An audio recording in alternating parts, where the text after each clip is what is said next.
Good day. My name is Carter Olson. Today I'll be talking about different teaching styles and methods. Being a teacher has always been a dream of mine and is a subject I'm quite passionate about. Teaching in itself is just one long presentation.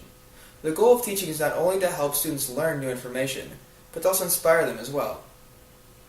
Today I'll be sharing with you 3 different effective teaching methods and how to present them. Starting off with the first one, the desire method. The desire method focuses on the student's interest in the subject.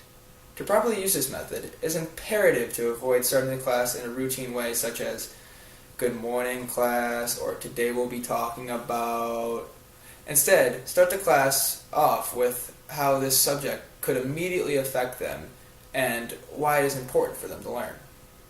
Personally, this method has been the most effective and most commonly observed by me in the classroom. It makes the students feel the material they are about to learn is relevant and that is important to learn. Let's take the subject of the American Revolution, for example. Instead of starting off the class with, "Today we'll be talking about the American Revolution, this is how it started, this is how it ended, blah blah blah," start the class off talking about how history repeats itself and how this event inspired change and how you can inspire change. Number 2, the feel the pain method. No matter what, in the career of a teacher, one will run into a very disruptive class. To combat this, while also being an effective teacher, one can use the feel the pain method.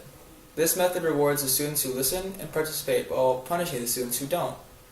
There are many different ways of implementing this method into a teaching lesson. One way is to encode a message into a lecture, whether it be through PowerPoint, on the teaching board, etc. Leave a message for the note takers and students paying attention. This could be a promise of extra credit if they do said task, or helpful information on a test. The students not paying attention would also lose this benefit and feel the pain of being behind or excluded.